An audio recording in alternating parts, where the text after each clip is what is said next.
जय महाराष्ट्र. नमस्कार. मी पत्रकार सचिन सुभाष राणे जुचंद्र. काय चालू आहे? लिंबू मिरची रस्त्यावर का फेकली जाते शनिवारी? आमचे टायर पंक्चर व्हायला लागले. त्या लिंबू मिरचीला ज्या तारा असतात त्या तारांमुळे टायर पंक्चर होतात. तर लिंबू मिरची रस्त्यावर फेकणाऱ्यांवर आधी कारवाई करा.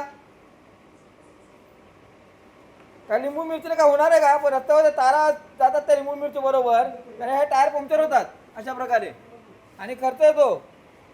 तर रस्त्यावर लिंबू मिरची फेकणाऱ्यांवर आधी गुन्हा दाखल करा, कारण नुकसान करतात येते लोक.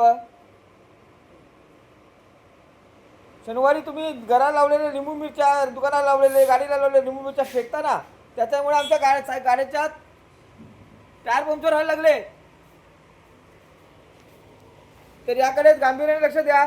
आणि घाण कचऱ्यामध्ये ते लिंबू मिरची असते, त्याच्यामुळे घाण कचरा रस्त्यावर फेकणे हा कायद्याने गुन्हा आहे. याच्याकडे गांभीर्याने लक्ष द्या. मी वसई विरार शहर महानगरपालिकेला विनंती करतो की अशा लोकांवर कारवाई करा जे रस्त्यावर लिंबू मिरची फेकत असतील, आणि त्याला तारा पण असतात, आणि जे दुकानवाले, जे हारवाले लिंबू मिरची अशा प्रकारे विकत असतील तर त्याच्यावर कारवाई करा. आणि त्याचप्रमाणे कारवाई झालीच पाहिजे. जय महाराष्ट्र.